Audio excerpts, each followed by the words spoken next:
తాకట్లో ఉన్న బంగారాన్ని విడిపించి ఆ రోజున మార్కెట్ ధర కట్టి మిగిలిన డబ్బును మీకు అందిస్తుంది కొమ్మూరి గోల్డ్. నమస్కారం, మీరు చూస్తుంది ఐ డ్రీమ్. నేను మీ కీర్తి. మార్చి 3న కేతుగస్ర సంపూర్ణ చంద్రగ్రహణం భారతదేశంలో ఏర్పడబోతుంది. మరి ఏ సమయం నుంచి ఏ సమయంలో ఈ గ్రహణం ఏర్పడుతుంది? కొంతమంది ఏమో 3 గంటల నుంచి స్టార్ట్ అవుతుంది అంటున్నారు. లేదు అప్పటికి చంద్రుడు రారు కదా, 6 గంటల నుంచి మనం నియమాలు పాటించాల్సి వస్తుందని కొంతమంది అంటున్నారు. అసలు ఎప్పుడు పండుగ జరుపుకోవాలి? ముఖ్యంగా హోలీ పండుగ కూడా వస్తుంది ఇదే పౌర్ణమికి. కాబట్టి ఈ కన్ఫ్యూజన్స్ అన్నీ, గ్రహణం ఎప్పుడు వస్తుంది, ఎప్పుడు విడుస్తుంది, ఏ రాసుల వారికి కలిసి వస్తుంది, ఏ రాసుల వారికి కలిసి రావట్లేదు, ఎలాంటి రెమెడీస్ పాటించాలి, ముఖ్యంగా గర్భవస్తులు, మళ్ళీ అశోచనతో ఉన్న స్త్రీలు ఎలాంటి నియమాలు పాటించాలి, ఇలాంటి వివరాలని మనకు తెలియజేయడానికి మనతో పాటు ప్రముఖ ఆస్ట్రాలజర్ బ్రహ్మశ్రీ నందిబట్ల శ్రీహరి శర్మ గురుగారు ఉన్నారు. నమస్తే గురుగారు. వాగర్థ వివ సంపృక్తౌ వాగర్థ ప్రతిపత్తయే జగతః పితరౌ వందే పార్వతీ పరమేశ్వరౌ. ఆదిత్యాయ చ సోమాయ మంగళాయ బుధాయ చ గురు శుక్ర శనిభ్యశ్చ రాహవే కేతవే నమః. శృంగేరి జగద్గురు పీఠాధిపతులకి, కంచి పీఠాధిపతులకి నమస్కారములు తెలియజేసుకుంటూ కార్యక్రమాన్ని ప్రారంభిద్దాం. గురుగారు, మొన్న ఒక గ్రహణం వెళ్ళిపోయింది. అది మాత్రం ఇండియాలో లేదు కాబట్టి మినిమంగా మనం అందరం నియమాలు పాటించాము, ఊరుకున్నాం. ఇప్పుడు మార్చి 3న వచ్చేది హోలీ పండుగ రోజు వస్తోంది, భారతదేశం అంతటా కనిపిస్తోంది అని అంటున్నారు. అయితే కన్ఫ్యూజన్ చాలా ఉంది గురుగారు. ఎప్పటి నుంచి నియమాలు పాటించాలి, అసలు ఎలాంటి నియమాలు పాటించాలి, ఎప్పటిదాకా పాటించాలి అన్నది ఒక్కొక్క ప్రశ్న వారీగా నేను అడుగుతాను. అన్నిటికీ సమాధానం తెలియజేయాల్సింది కోరుకుంటున్నాం. ముందుగా అసలు ఈ గ్రహణం గురించి చెప్పండి గురుగారు. ఎప్పుడు వస్తుంది, ఏం కథ? తప్పకుండానమ్మా. గ్రహణము కేతుగ్రస్త సంపూర్ణ గ్రస్తోదయ చంద్రగ్రహణం అన్ని పార్ట్స్ ఆఫ్ ఇండియాలో కనిపిస్తుంది గురుగారు? భారతదేశం మొత్తంలో కనిపిస్తుంది. గ్రస్తోదయ చంద్రగ్రహణం అని ఎందుకన్నామనంటే, ఈ గ్రహణం ఏర్పడుతుంది మధ్యాహ్నం 3 గంటల 19 నిమిషాల నుంచి 6 గంటల 47 నిమిషాలు సాయంకాలం వరకు ఈ గ్రహణం ఉంటుంది. కానీ చంద్రుడు ఉదయించడం అనేటువంటిది 6 గంటల 19 నిమిషాలకి ప్రారంభమవుతుంది. కాబట్టి మనకు ఈ యొక్క సిద్ధాంతకర్తల్లో దృక్సిద్ధాంతకర్తలు సంబంధించినటువంటిది కనిపించే సమయానికే మనం లెక్క తీసుకోవాలి. కాబట్టి 6 గంటల 19 నుంచి 6 గంటల 47 నిమిషాల మధ్య కాలమే మనం పట్టు విడుపు స్నానము కానీ, గ్రహణ పూజలు కానీ, నివారణ పూజలు కానీ, లేదా ఏదైనా ఆరాధన కానీ చేసుకోవాలని ఒక సంబంధించినటువంటి వారి అభిప్రాయం. కానీ వాస్తవానికైతే మనం గమనించుకోవాల్సింది, మధ్యాహ్నం కూడా ఏర్పడుతున్నటువంటి గ్రహణం కాబట్టి చంద్రుడు మనకు కనబడ్డాడు. కాబట్టి చంద్రగ్రహణం అనేది ప్రారంభమవుతుంది. అన్నిటికంటే మనం లెక్క తీసుకోవాల్సినటువంటిది గ్రహణ సమయమే మనకి ఇంపార్టెంట్ తప్ప ఎన్ని గంటలకు కనబడుతుంది లెక్క మీనమేషాలు వేసుకుంటూ లెక్కలు కట్టుకుని ఏం చేస్తామమ్మా? అసలు గ్రహణం సంబంధించినటువంటి కాలమే అమూల్యమైనటువంటి కాలం. ఎందుకనంటే మనము మామూలుగా ఇంట్లో కూర్చొని శ్రీరామ లేదా ఒక లలితా సహస్రనామము 1000 సార్లు చేస్తే ఎంత ఫలితం వస్తుందో, ఈ గ్రహణ సమయంలో ఒక్కసారి చేస్తే అంత ఫలితం వస్తుంది. అటువంటి కాలాన్ని మనం వినియోగించుకోవాలనే ఆలోచన చేసుకోవాలి తప్ప ఇది లెక్క కాదు, ఈ లెక్కే కరెక్టు, ఇది కాదమ్మా. వాస్తవానికి ఎక్కడైనా కానీ అమెరికా లాంటి దేశాలలో ఈ గ్రహణం కనబడదు. మన భారతదేశంలో కనబడుతుంది. స్విట్జర్లాండ్ దేశాల్లో కొద్దిగా కనబడుతుంది, చైనా దేశాల్లో కొద్దిగా కనబడుతుంది. కాబట్టి మన వాళ్ళు ఎవరైనా ఆయా దేశాల్లో ఉన్న వాళ్ళైతే వాళ్ళకి ఇది వర్తిస్తుంది. మన భారతదేశంలో ఉన్న వాళ్ళకి అందరికీ కూడా వర్తిస్తుంది. కానీ లెక్క ప్రకారం మన యొక్క హైదరాబాదు, ఇతర ఆంధ్ర ప్రాంతము, తెలంగాణ ప్రాంతంలో సాయంకాలం కనబడుతుంది చంద్రోదయం తర్వాత. కాబట్టి ఆ విధంగా లెక్క వేసుకుంటున్నారు. కానీ వాస్తవానికి 3 గంటల 19 నిమిషాలకి ప్రారంభమవుతుంది. కాబట్టి లెక్క తీసుకోగలిగితే 3 గంటల 19 నుంచి ఉపాసనా పరులు. ఇది గ్రహణం అనేటువంటిది ఎవరి కోసము? ఉపాసనలు తీసుకోవడానికి, ఆల్రెడీ గురువుగారు ఇచ్చిన మంత్రాలని ఉపదేశం తీసుకున్నది, మళ్ళీ మాలిన్యం దోషం కలగకుండా వాటిని చక్కగా పవిత్రంగా ఉంచుకోవడం కోసం, గొప్పదైనటువంటి దైవిక శక్తుల్ని పొందడం కోసం మనం చేసుకునేటువంటి గ్రహణం. ఇంతే తప్ప ఇంకా కొంతమంది నెగిటివ్ ప్రాపగండా కూడా జరుపుతున్నారమ్మా. అంటే మనం చూసామంటే అనేక ప్రసార మాధ్యమాల్లో మనం థంబ్నెయిల్స్ చూస్తే, ఎందుకంటే ఈ రోజుల్లో థంబ్నెయిల్స్ చూస్తే జడ్జిమెంట్ అట్లా రాస్తారు. ఈ 4 రాష్ట్రాల వారికి మృత్యుగండం, ఈ 4 రాష్ట్రాల వాళ్ళు వీధిన పడతారు, తస్మాత్ జాగ్రత్త. అసలు ఈ 4 రాష్ట్రాల వారికి గొప్ప రాజయోగం, పదవీ యోగం, చక్రవర్తులు అవుతారు, ధనధాన్యాధిపతులు అవుతారు. వాస్తవానికి గ్రహణ ప్రభావం వల్ల ఎటువంటి ఇబ్బందులు ఉండవమ్మా. అంత సీన్ లేదమ్మా. జీవితాలు తారుమారయ్యేది గ్రహణాల వల్ల కాదమ్మా, వ్యక్తిగత జాతకాల వల్ల. గ్రహణ ప్రభావం అనేటువంటిది దేనికోసం అనంటే, మనకు సంబంధించి ఈ యొక్క సృష్టిలో గ్రహణం అనేటువంటిది అంతరిక్షంలో జరిగే ఒక అద్భుతమైనటువంటి దృశ్య కావ్యం.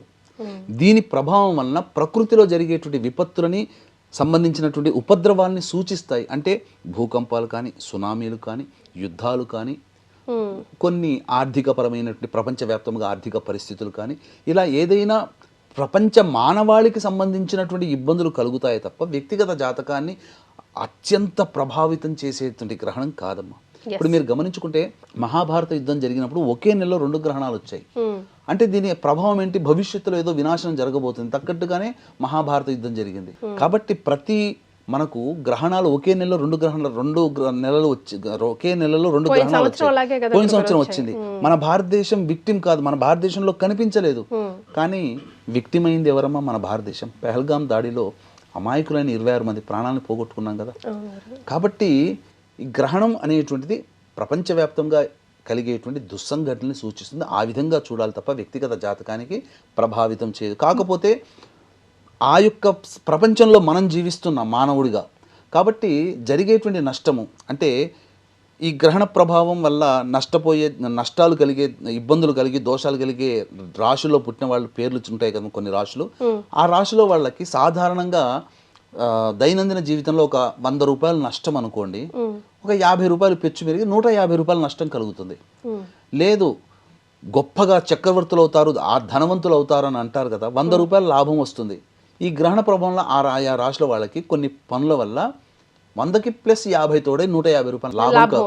అంతే తప్ప జీవితాలు తారుమారై తలకిందులై పెనమించి పొయ్యిలో కానీ బూరెల బుట్టలో పడేటువంటి ఇవన్నీ జరగవు. కాబట్టి వీక్షించేటువంటి మన ఐ డ్రీమ్ ప్రేక్షకులు కూడా ఇటువంటివి ఇబ్బందులు పెట్టేటివి ఆశల పల్లకిలో ఊరేగింపచేసే గారడి మాటల మాయజాలాన్ని నమ్మకండి.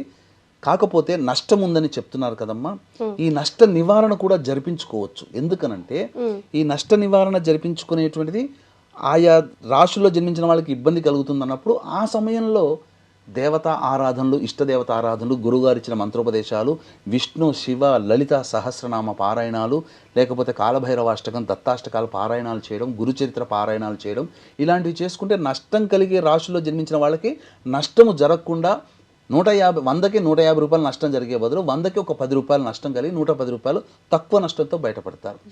అందుకని దీన్ని దృష్టిలో పెట్టుకుని ఈ యొక్క సింహరాశిలో గ్రహణం ఏర్పడుతుంది పుబ్బా నక్షత్రంలో. కాబట్టి దీన్ని బేస్ చేసుకుని మేష వృషభ కర్కాటక సింహ కన్య ధనుస్సు మకర కుంభరాశుల వారికి కొన్ని ఇబ్బందికర పరిస్థితులు సాధారణంగా కొద్దిగా ఎక్కువగా ఉంటాయి. కాబట్టి మన పీఠం ఆధ్వర్యంలో 4వ తారీఖు రోజున సాయంకాలం 6 గంటలకి ఈ యొక్క ఈ రాశిలో జన్మించిన వాళ్ళకి గ్రహణ దోష నివారణ పూజలు హోమాలు జరిపించి శక్తిపాతం చేసినటువంటి కరుంగలి మాలు ఇవ్వడం జరుగుతుంది. 4వ తారీఖు సాయంకాలం 5 గంటల లోపల గోత్రనామాదులు నమోదు చేసుకోవచ్చు. ఇది ఈ అరుదైన అవకాశాన్ని వినియోగించుకోవాలని నేను కూడా మనస్ఫూర్తిగా కోరుకుంటున్నాను. గురుగారు, ఇందాక మీరు మాటల్లో చెప్పినట్టుగా మరి ఈ గ్రహణం వల్ల ఎలాంటి విపత్తులైనా ప్రకృతి విపత్తులైనా వచ్చే అవకాశాలు ఉన్నాయంటారా? కొంత విపత్తులు వచ్చే అవకాశాలు ఉంటాయి. ఇప్పుడు ప్రస్తుతం నడుస్తున్నటువంటి సమాజంలో ప్రపంచవ్యాప్తంగా కొన్ని యుద్ధ మేఘాలు అనేటువంటివి కమ్ముకున్నాయి, ఆల్రెడీ జరుగుతున్నాయి. అంటే ఏంటి? సింహరాశిలో ఏర్పడుతుంది. సింహరాశి అంటే రవి. రవి అంటే ఏంటి? పెత్తనాన్ని చెలాయించేటువంటి గ్రహము, పెద్ద గ్రహము, రాజు లాంటి వాడు. కాబట్టి ప్రపంచవ్యాప్తంగా పెద్దన్న పాత్ర పోషించే దేశమైనటువంటి అమెరికా లాంటి పెద్ద ఆర్థిక పురోగతి పొందినటువంటి దేశాల్లో కొన్ని ఇబ్బందికర పరిస్థితులు, దేశాధ్యక్షులు మారడం కానీ, లేదా అధ్యక్షులు గొప్పగా పేరు పొందినటువంటి ప్రఖ్యాత దేశ అధ్యక్షుల యొక్క మరణం కానీ సూచించబడుతుంది.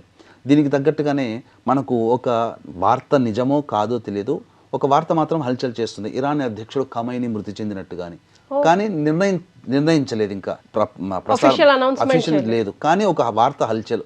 అంటే ఇలాంటివి జరగవచ్చు. లేదా భూకంపాలు, ఇంతకుముందు చెప్పుకున్నట్టుగా సునామీలు కానీ, ఏ విధమైన కానీ ఇబ్బందులు. ఆల్రెడీ యుద్ధం నడుస్తున్నటువంటి ఉక్రెయిన్ రష్యా కావచ్చు, పాకిస్తాన్ ఆఫ్ఘనిస్తాన్ కావచ్చు, లేదా ఇరాన్ అమెరికా కావచ్చు, చైనా తైవాన్ కావచ్చు, ఇలా కొన్ని దేశాల్లో యుద్ధ మేఘాలు కమ్ముకుంటున్నాయి. కాబట్టి ఆ యుద్ధ మేఘాలకి తగ్గట్టుగా యుద్ధానికి దగ్గర దాకా వెళ్ళే పరిస్థితులు రావచ్చు. కానీ ఏ యొక్క సంబంధించినటువంటి గ్రహణ ప్రభావం సింహరాశిలో ఏర్పడుతుంది. అగ్నితత్వ రాశి కాబట్టి కాస్త కొంత ప్రపంచవ్యాప్తంగా విపత్తులు వచ్చే అవకాశం భవిష్యత్తులో ఉంటాయి. రైట్ గురుగారు, మరి ఇప్పుడు కరెక్ట్గా ఏ సమయంలో గర్భిణీ స్త్రీలు కానివ్వండి, లేకపోతే నెలసరి ఇబ్బందులు వచ్చే ఆడవాళ్ళు కానివ్వండి, ఎలాంటి నియమాలు పాటించాలి? ఏ సమయం నుంచి ఏ సమయం వరకు పాటించాలంటారు? ఇప్పుడు ఆశౌచము అని అంటారు. ఆశౌచము అని అంటే మృతాశౌచము, జాతాశౌచము స్త్రీలకి వచ్చేటువంటి ఇబ్బందికర పరిస్థితులు, అంటే ఋతుక్రమం వల్ల వచ్చేటువంటిది. అంటే కుటుంబంలో ఎవరైనా పిల్లలు జన్మించినా జన్మతః దోషం ఉంటుంది ఒక 11 రోజుల వరకు. ఎవరైనా మరణించిన దోషం. ఈ సమయంలో గ్రహణం వచ్చిన వాళ్ళు పూజలు చేసుకోవచ్చా లేదా అని చాలా మందికి చేసుకోకూడదు, అస్సలు పనికిరాదు. నాకు దైవనామస్మరణ చేసుకోవచ్చు, కానీ ఈ యొక్క స్త్రీలకి పూజలు లేదంటే దోష నివారణ కోసం పూజలు చేసుకోకూడదు. మీ ఆధ్వర్యం అంటే వేరే వాళ్ళ ఆధ్వర్యం, మీలాంటి గురువు ఆధ్వర్యంలో అయినా సరే పాల్గొనకూడదు, చేసుకోకూడదమ్మా. తర్వాత ఈ సంబంధించినటువంటి ఈ ఆడవాళ్ళకి ఇబ్బంది వస్తుంది కదా, వాళ్ళు కూడా దేవత ఇండ్లు కానీ తుడవడం కానీ ఇంట్లో తిరగడం కానీ చేయకూడదమ్మా. దేవతా పూజలు చేసుకోకూడదు. గర్భిణీ స్త్రీల విషయానికి వచ్చేసరికి ఎంత టైం వరకు గురుగారు? అంటే ఇప్పుడు గ్రహణం వీడిన తర్వాత ఇప్పుడు ఇల్లు అది దేవుడి గది అది క్లీన్ చేసుకోవాలి కదా, దేవుడి గదికి ఆడవాళ్ళు ఎలాగో అప్పుడు చేసుకోవాలి, సో ఇల్లు కూడా తుడుచుకోకూడదమ్మా. ఆడవాళ్ళకి ప్రవేశం లేదు. ఎందుకంటే ఆ 3 రోజుల పాటు సంతోషంగా ఒక చోట రెస్ట్ తీసుకోండమ్మా అని చెప్పడం, దాని బదులు వాళ్ళ బదులు ఇంట్లో ఉన్నటువంటి పెద్దలు ఇల్లుని శుభ్రం చేసుకోవచ్చు. అయితే గర్భిణీ స్త్రీలు ప్రధానంగా ఇక్కడ ప్రధాన పాత్ర. అంటే చాలామందికి ఉన్నటువంటి ఒక అపోహ ఏంటంటే గ్రహణం వచ్చేసరికి గర్భిణీ స్త్రీలు ఇలా కొయ్యలాగా ఇలా కూర్చోవాలి, ఇంకా ఏ పని చేయకూడదు, గాలి కూడా పీల్చుకోకూడదు అన్నంత కఠినమైనటువంటి నిర్ణయాన్ని చెబుతున్నారు. వాస్తవానికి అటువంటిది లేదమ్మా. ప్రశాంతంగా గర్భిణీ స్త్రీలు ఆనందంగా దైవనామస్మరణ చేసుకుంటే దైవానుగ్రహం వల్ల శుభ గ్రహాల యొక్క స్థితిగతులు ఉన్నప్పుడు సంతానం మంచిగా శుభ లక్షణాలతో సంతానం పొందుతారు. కాకపోతే గర్భిణీ స్త్రీలు అనేటువంటివి ఎందుకు ఈ గ్రహణానికి గర్భిణీ స్త్రీలకి ఎక్కువగా లింక్ వస్తుందనంటే గ్రహణం మరి వ్యాధితో పుడతారనే ఒక భయం కాదు, వాస్తవానికి జరుగుతున్నాయమ్మా. ఎందుకనంటే గ్రహణం ఏర్పడుతున్నప్పుడు మన గ్రహణాన్ని ఏదైనా కానీ మనకు మామూలు రోజుల్లో అంతరిక్షం నుంచి విషవాయువులు మన భూమి మీద రాకుండా అనేక సంబంధించినటువంటి అడ్డుగోడలు ఉంటాయి. ఈ గ్రహణ సందర్భంలో భూమే ప్రధాన పాత్ర పోషిస్తుంది. కాబట్టి భూమి మీదకి డైరెక్ట్గా అంతరిక్షంలో ఉన్నటువంటి విషవాయువులు మన భూమి మీదకి వస్తాయి. కాబట్టి ఈ గ్రహణ సమయంలో ఎక్కడ బయట తిరగకుండా ఎవరు కూడా చర్మరోగ సంబంధమైనటువంటి వ్యాధులు వస్తాయి. అలాగే భోజన పదార్థాలు తీసుకోకుండా, అలాగే గర్భిణీ స్త్రీలు అనేటువంటి వాళ్ళు బయట ఆ గాలిని పీల్చకండమ్మా, మీ గర్భానికి సంబంధించిన విపత్తు జరుగుతుందని ఇల్లంతా కూడా చక్కగా మూసివేసి కిటికీలు తలుపులన్నీ మూసివేసి హాయిగా ఇంట్లో దైవనామస్మరణ చేసుకుంటూ ఉండమని చెప్పారు. అది 3 గంటల 19 నిమిషాలకు ప్రారంభమవుతుంది, 6 గంటల 45 నిమిషాల వరకు. కాబట్టి చక్కగా ఇంట్లోనే అటు ఇటు తిరగొచ్చమ్మా, ఇలా బిగపట్టుకొని కూర్చోమని ఎక్కడా చెప్పబడలేదు. కాబట్టి అటువంటివి నమ్మకండి, చక్కగా ఆనందంగా గర్భిణీ స్త్రీలు ఉండొచ్చు. కాకపోతే బయట తిరగకండి, బయట గాలి ఈ సమయంలో పీల్చకూడదమ్మా. మరి గురుగారు ఎప్పుడు పట్టు విడుపులు అవుతాయి, తర్వాత ఎలాంటి నియమాలు ఎలాంటి దాన ధర్మాలు చేయాలి, ముఖ్యంగా దేవుడు గది కానీ చిత్రపటాలు కానీ ఏ సమయంలో మనం క్లీన్ చేసుకోవచ్చు? సాయంకాలం సమయంలో మనం చిత్రపటాలు అంతగా తుడుచుకోవడానికి ఇష్టపడం కదా గురువుగారు, లైట్స్ వేసిన తర్వాత. కానీ ఇప్పుడు పరిస్థితి అలాగే వస్తుంది. సో మరి ఏం చేయమంటారు? 3 గంటల 19 నిమిషాలకి సంబంధించి గ్రహణం ప్రారంభమవుతుందమ్మా.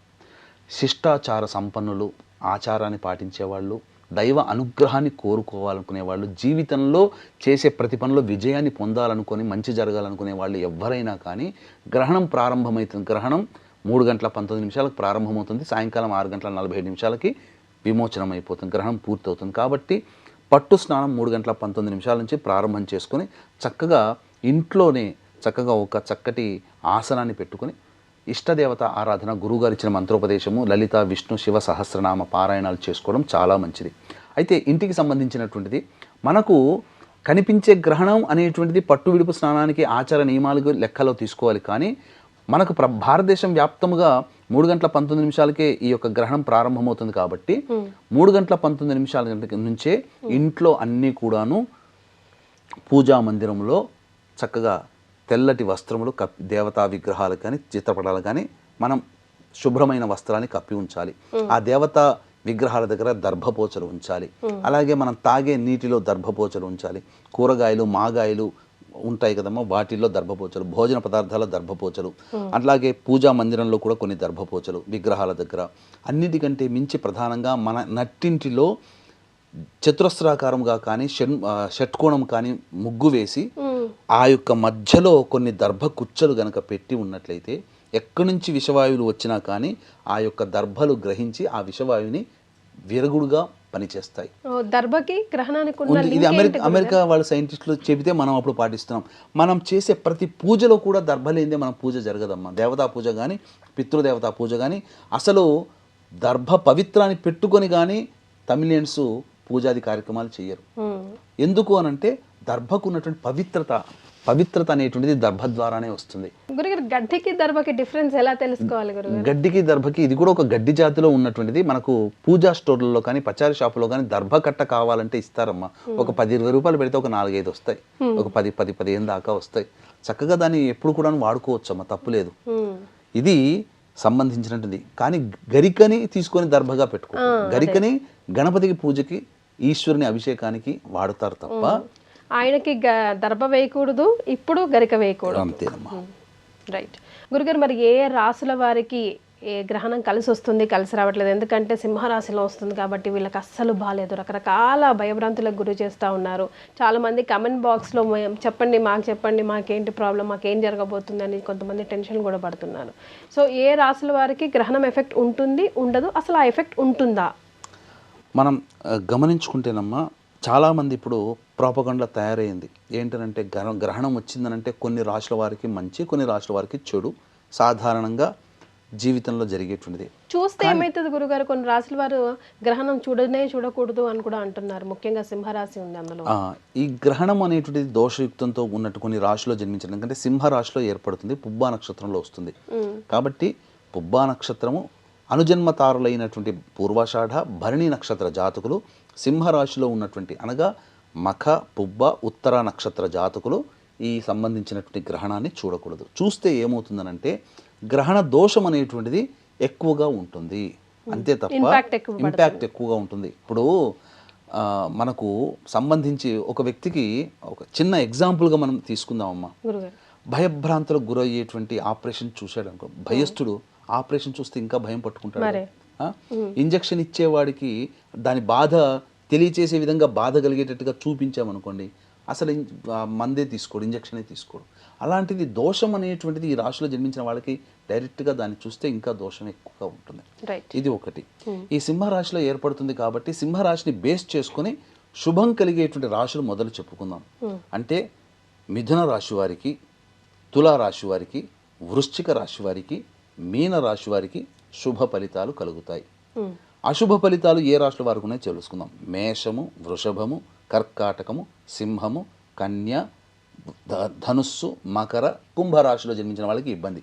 అయితే ఇక్కడ చిన్న మనం తెలియచేయాల్సింది మన ఐడియన్ ప్రేక్షకులకి, చాలామంది ఈ థంబ్నెయిల్స్లో ప్రసార మాధ్యమాల్లో ఏమని చెప్తున్నారంటే, ఈ రాశిలో కనుక జన్మిస్తే ఈ గ్రహణానికి సంబంధించిన వాళ్ళకి, ఈ రాశిలో వాళ్ళకి అద్భుత రాజయోగాలు, చక్రవర్తిత్వము, కుబేరులు అవుతారు. ఏం జరగదమ్మా. అట్లంటే అందరూ అంబానీల పక్కన కూర్చోవాల్సి వచ్చేది. ఇంకా మొత్తం మరణగండము, నాశనం అయిపోతారు, ఇక మీకు దిక్కు లేదు, మొక్కు లేదు, అసలు మీ జీవితమే తలకిద్దులు అవుతుంది. అట్లాంటప్పుడు ఇప్పుడు సంబంధించి అంబానీ మకర రాశిలో పుట్టాడమ్మా, మరి ఏమన్నా ఇబ్బంది అవుతుంది ఆయనకి? కుబేరుడే కదా. కాబట్టి ఇవన్నీ తప్పమ్మా. కాకపోతే మంచిగా గొప్పగా ఉండేటువంటి రాశిలో జన్మించిన వాళ్ళకి ఏంటంటే 100 రూపాయలు దైనందిన జీవితంలో లాభం పొందితే ఆ గ్రహణ సందర్భంగా కొన్ని రోజుల్లో పాటు 100కి ప్లస్ ఒక 50 రూపాయలు కలిసి 150 రూపాయల లాభం. నష్టం కలుగుతుంది అన్నటువంటి రాశిలో వాళ్ళకి ఏంటంటే ఈ సంబంధించినటువంటి 150 రూపాయలు నష్టపోతారు, 100 రూపాయలు నష్టమయ్యే పెద్దగా ఏమవుతుందమ్మా. రైట్ గురుగారు, మరి ఏ రాశుల వారు ఎలాంటి దాన ధర్మాలు చేయాలి గ్రహణానంతరం? ముఖ్యంగా అసలు ఎవరు చేసినా గ్రహణం తర్వాత దానం చాలా మంచిది అంటారు కదా గురుగారు, ఏమేమి దానం చేయాలి? ఇప్పుడు ఎందుకు ఈ రాశుల వారికి ఇంపాక్ట్ కలుగుతుందో తెలియజేస్తాను. ఎందుకంటే ఈ గ్రహణంతో పాటుగా శని, ఏలినాడు శని ప్రభావం కూడా, శని దోషం కూడా కొన్ని రాశులు కలుస్తున్నాయి. ఎందుకంటే మేషరాశి వారికి ఏలినాడు శని ఉంది ఒకటి, తర్వాత కర్కాటక రాశి వారికి యోగ శని, సింహరాశి వారికి అష్టమ శని, కన్యా రాశి వారికి దాంపత్య శని, కుంభరాశి వారికి ఏలినాడు శని, అలాగే ధనుస్సు రాశి వారికి అర్ధాష్టమ శని. ఇప్పుడు ఈ గ్రహణ ప్రభావం వల్ల ఏ రాశుల వారికి ఉంది అని అంటే ఆల్మోస్ట్ ఒక వృషభ రాశికి తప్ప మిగతా రాశులు దోషమున్న రాశులు ఏవైతే చెప్పబడి ఉన్నాయో వృషభ రాశికి, మకర రాశికి తప్ప తక్కినటువంటి రాశులకన్నిటికీ గ్రహణ దోష ప్రభావం ఉంటుంది, ప్లస్ ఏలినాడు శని దోష ప్రభావం కూడా ఉంటుంది. కాబట్టే కాస్త దైవ అనుగ్రహాన్ని పొందే ప్రయత్నం. కాబట్టి ఈ గ్రహణం ఏర్పడుతున్నటువంటి సమయంలో ఇప్పుడు ఏవైతే బాగోలేవని చెప్పి రాశులు ఉన్నాయో వాళ్ళందరూ కూడా చక్కగా ఇంట్లోనైనా కానీ ఇష్టదేవత ఆరాధన అస్సలు మిస్ చేసుకోకండి. చక్కగా ఇంట్లో కూర్చొని జపము, అలాగే పారాయణాలు ఎంత వీలైతే అంత ఆ 3 గంటల 20 నిమిషాల చిల్లర కాలంలో ఎంత వీలైతే అంత చేసుకుంటే ఏదైతే నష్టం ఉందని చెప్పామో ఈ నష్టంతో పాటుగా బోనస్గా శని దోషం కూడా తొలగిపోతుంది.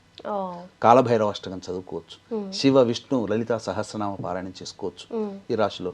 లేదు ఏ రాశులు అంటే వృషభము, మేషము, వృషభము, కర్కాటకం, సింహము, కన్య, ధనుస్సు, మకర, కుంభరాశులు వీళ్ళందరూ ఈ విధంగా పాటించుకుంటే మంచిది. దీంతో పాటుగా లేదు అవకాశం ఉంది ఇంకా మనం దోష నివారణ జరుపుకోవాలంటే 4వ తారీఖు రోజున గ్రహణ దోష నివారణ పూజలు మన పీఠం ఆధ్వర్యంలో జరపబడుతున్నాయి. సాయంకాలం 6 గంటల లోపల జరుగుతుంది కాబట్టి 4వ తారీఖు సాయంత్రం 5 గంటల లోపల నమోదు చేసుకోవచ్చు. ఇక ఈ ఏ రాశులకైతే బాగోలేదు అని చెప్పి ఉన్నామో ఆయా రాశుల వాళ్ళు సాయంకాలం వెళ్ళారనుకోండి, ఎందుకంటే మొత్తం దేవాలయాలన్నీ మూసివేస్తారు, వాళ్ళందరూ దేవాలయాన్ని శుభ్రం చేసుకుంటుంటారు బ్రాహ్మణులు. ఆ సమయంలో దానం తీసుకుంటామంటే సాయంత్రం కూడా దానం పనికిరాదు. కాబట్టి తెల్లవారి 4వ తారీఖు రోజున వెండి చంద్రబింబము, వెండి సర్పబింబము, ఒక కంచు పాత్ర కానీ లేదా మట్టి పాత్రనైనా కానీ పెద్దది తీసుకుని దాంట్లో వేసి ఆ 2 ప్రమిదలు వెండి చంద్రబింబము నాగబింబము వేసి నిండా శుద్ధమైన ఆవునేతి వేసి మీ యొక్క ముఖాన్ని ఏ దోషమైతే ఉన్నదని రాశులు చెప్పాలో ఆ రాశుల వాళ్ళ ముఖాన్ని ఆ నేతి పాత్రలో చూసి బ్రాహ్మణికి దానం చేయవచ్చు. ఈ రోజులో కొంతమంది తీసుకోకపోవచ్చు. ఆ సందర్భంగా దేవాలయంలో దీపారాధన చేసే చోట కానీ లేదా దేవాలయంలో మారేడు చెట్టు, రావి చెట్టు ఏదో ఒక వృక్షం, దేవతా వృక్షం ఉంటుంది కదా, ఆ దేవతా వృక్షం మొదట్లో చక్కగా ముఖంలో చూసుకొని దీపారాధన చేసి తర్వాత దానాది కార్యక్రమాలు చేయాలి. ఏం దానాది కార్యక్రమాలు చేయాలి అని అంటే ప్రధానంగా కేతుగ్రస్త గ్రస్తోదయ సంపూర్ణ చంద్రగ్రహణం కాబట్టి బియ్యము, ఉలవలు, మినుములు, గోధుమలు ఎవరి శక్తి కొలది బ్రాహ్మణుడికి 1/4 కిలో కానీ 1/2 కిలో కానీ కిలో కానీ కిలో ఎవరి శక్తి కొలది వాళ్ళు ఇవి.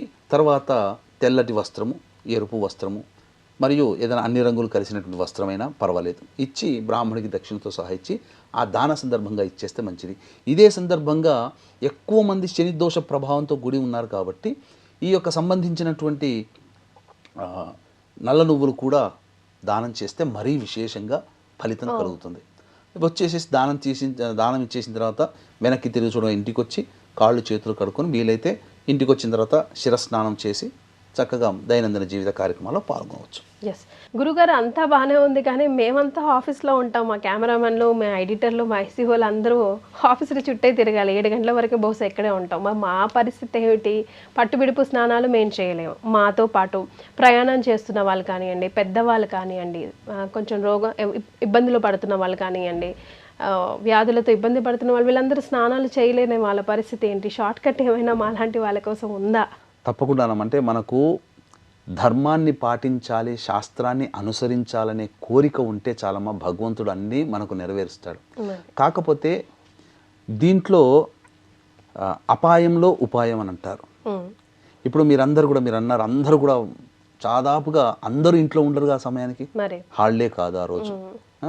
పైగా గమనించుకుంటే అందరూ వ్యాపారస్తులు ఉంటారు, మీరు అన్నట్టుగా రోడ్డు మీద ఉండే వాళ్ళు ఉంటారు, పని మీద బయటికి వెళ్ళే వాళ్ళు ఉంటారు, ఆ సమయంలో ఉద్యోగాలు చేసుకునే వాళ్ళు ఉంటారు. వీళ్ళందరికీ ఒక ఏంటంటే చెప్పబడినటువంటిది మనస్ఫూర్తిగా నేను పాటించాలనేటువంటి ఒక ఆలోచన, నమ్మకము, వీటితో పాటుగా ఈ యొక్క 3 గంటల 19 నిమిషాలకి ప్రారంభమవుతుంది కదమ్మా గ్రహణం పట్టు అని, పట్టు స్నానం ఆచరించాలనే భావనతోనే ఉండి శుద్ధమైన జలాన్ని నీటిలో తీసుకొని చల్లుకొని గాయత్రి మంత్రాన్ని 3 సార్లు చల్లుకొని పుండరీకాక్ష పుండరీకాక్ష పుండరీకాక్ష అని 3 సార్లు మొత్తం మన శిరస్సున చల్లుకుంటే స్నానం ఆచరించిన ఫలితం.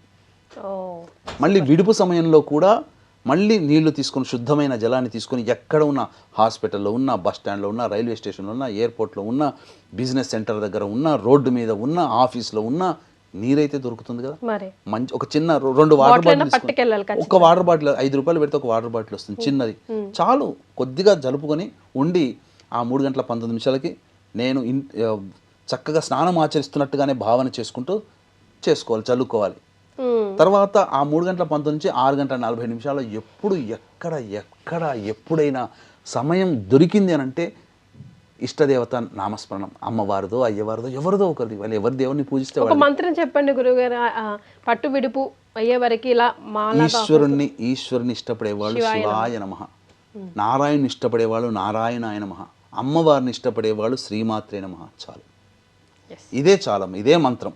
మళ్ళీ 6:47 గుర్తుపెట్టుకొని మళ్ళీ విడుపు స్నానం చేస్తున్నట్టుగా భావన చేసుకొని మళ్ళీ పుండరీకాక్ష గాయత్రి మంత్రంతో 3 సార్లు ఇలా చేసుకుంటే చాలమ్మా. గురుగారు చెప్పేది ఏంటంటే when there is a will there is a way, just search for it and go for it. అంతే కదా గురుగారు? అంతేనమ్మా. గురుగారు, గ్రహణం తర్వాత ఇల్లు తుడుచుకునే విధానం పర్టికులర్గా ఏమైనా ఉందా? ఏ విధంగా తుడుచుకుంటే బాగుంటుందంటారు? పట్టు విడుపు స్నానం అనేటువంటిది చేయాలని చెప్పాం కదమ్మా. ఈ పట్టు విడుపు స్నానంలో కొంతమంది లెక్కల ప్రకారం 6:20 నుంచి 6:45 వరకు, 6:20 సాయంకాలం పట్టు స్నానము, 47 నిమిషాలు విడుపు స్నానం. లేదు మేము పూజ చేసుకుంటాం, దైవతానుగ్రహం, ఆ గ్రహణ సంపూర్ణ సమయాన్ని మేము వినియోగించుకుంటామంటే పట్టు స్నానంగా 3:19 ప్రారంభం చేసి విడుపు అయిపోగానే విడుపు స్నానం చేసి ఈ మధ్యకాలంలో ఇష్టదేవత ఆరాధన చేసుకుంటూ తదనంతరం ఇల్లంతా కూడా శుభ్రపరచుకోవాలి. చక్కగా ఇల్లంతా శుభ్రపరచుకునే విధానంలో మొట్టమొదలు ఇల్లంతా కూడాను చీపురుతో. చిలిపి ప్రశ్న అయినప్పటికీ కూడా ఇది ప్రశ్న గురుగారు. ముందు ఇల్లు శుభ్రం చేసుకోవాలా, దేవుడి గదిని శుభ్రం చేయాలా గ్రహణ అనంతరం? ముఖ్యంగా గ్రహణ అనంతరం మొదలు విడుపు స్నానం అనేటువంటిది చేస్తాం కదా. చేసిన తర్వాత ఇల్లంతా కూడాను శుభ్రపరచుకోవాలి ఫస్ట్. తదనంతరం దేవతా చిత్రపటాలు ఇవన్నీ శుభ్రపరచుకోవాలి. ఈ శుభ్రపరచుకునే భాగంగా ఇల్లు శుభ్రపరచుకునేటప్పుడు చక్కగా ఒక బకెట్ నీళ్ళల్లో గళ్ళ ఉప్పు, పసుపు, గంగాజలం ఒక 4-5 చుక్కలు, అలాగే జాజికాయ, జాపత్రి, లవంగము, ఇలాచి పొడి, సుగంధ ద్రవ్యాలు, వట్టివేళ్ళు ఇవన్నీ వేసిన తర్వాత ఒక సుగంధ భరితం కుంకుమ పువ్వు ఇవన్నీ వేసిన తర్వాత చక్కగా ఇల్లంతా తుడిచిన తర్వాత మళ్ళీ ఒక బట్టతో ఇల్లంతా పెట్టుకొని ఉంటే ఆ నెగిటివ్ దోషమంతా పోతుంది. చక్కగా పూజా మందిరాన్ని కూడా శుభ్రపరచుకొని పూజంతా చక్కగా మళ్ళీ పూజ చేసుకొని దీపారాధన చేసి పూజ చేసుకొని అప్పుడు ఇంట్లో ధూపం వేస్తే, నేను చెప్తున్నానమ్మా, భోపాల్ గ్యాస్ దుర్ఘటనలో దాదాపు 1962నో 65లోనో జరిగింది. దాదాపు 60,000 మంది పైగా మరణిస్తే ఒక సాంప్రదాయ బ్రాహ్మణ కుటుంబంలో ఎటువంటి ఇబ్బందులు కలగలేదు. కారణం అగ్నిహోత్రం, హోమం చేసుకోవడం.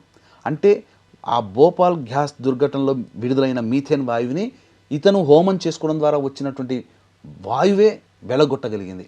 కాబట్టి గ్రహణ సందర్భంగా ఇంట్లోకి మనం ఎంత ప్రయత్నం చేసినా ఏదో ఒక రకంగా విషవాయువులు ప్రవేశిస్తాయి. కాబట్టి ధూపం గనక మైషాచి, గుగ్గిలం, సాంబ్రాణి ఈ మూడిటితో గనక ధూపం వేస్తే ఇంట్లో ఉన్నటువంటి నకారాత్మక శక్తి, నెగిటివ్ ఎనర్జీ, అదే విషవాయువులు ఇవన్నీ కూడాను తొలగిపోతాయమ్మా.